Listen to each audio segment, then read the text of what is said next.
안녕하세요. K발효 이야기 3장 오용환입니다. 오늘은 신비한 과일 나한과에 대해 소개해드립니다.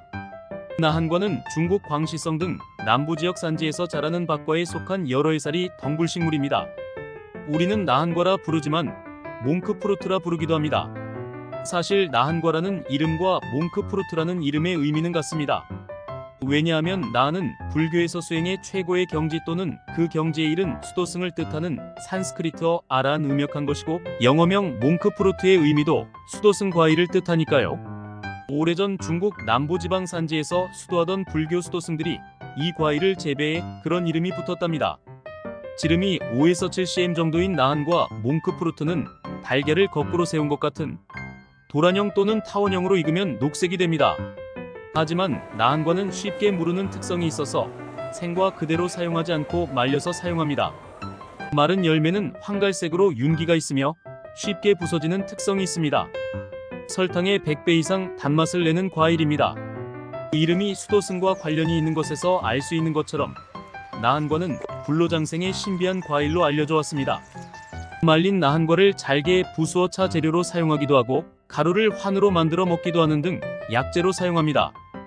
근래 들어 나한과를 찾는 사람이 많습니다. 물론 차나 약으로 사용하기 위해 찾기도 하지만 대용품으로 찾는 사람도 많습니다. 중국에서 몽크프루트는 예로부터 단맛을 내는 데 사용해왔는데, 이는 몽크프루트에 들어있는 성분인 모그로사이드로 인한 것입니다. 미국 FDA 자료에 따르면 몽크프루트 추출물로 만든 대체 감미료는 모그로사이드 함량에 따라 설탕의 100에서 250배 정도의 단맛을 낼 수 있답니다. 하지만 이런 단맛에도 불구하고 몽크프루트는 열량이 극히 적어 혈당 수치에 영향을 미치지 않는답니다. 나한과는 예로부터 약재와 천연 감미료로 사용해왔습니다. 중국 전통의학에서는 인후통 등 기관지나 위에 문제가 있을 때 사용해왔으며, 민간에서는 불로장생의 과일이라고 부르기도 했답니다. 근래 들어 몽크프루트에 관한 다양한 연구자료가 발표되고 있습니다. 물론 아직 연구 단계지만 그 결과는 다양한 건강상의 효능을 뒷받침합니다. 모그로사이드가 나한과의 주요 성분인데 단맛뿐만 아니라 다양한 건강상의 효능도 나타냈답니다. 아래는 연구 결과에서 제시된 나한과의 잠재적인 건강상의 효능입니다. 활성산소를 제거하는 항산화 효능이 있답니다. 혈당 수치 안정을 돕는 효능이 있답니다. 면역 증진 효능이 있답니다. 진해 및 가래 제거 효능이 있답니다. 간 건강을 돕는 효능이 있답니다. 항균 효능이 있답니다. 피로 해소 효능이 있답니다. 악성 종양에 대응하는 효능이 있답니다.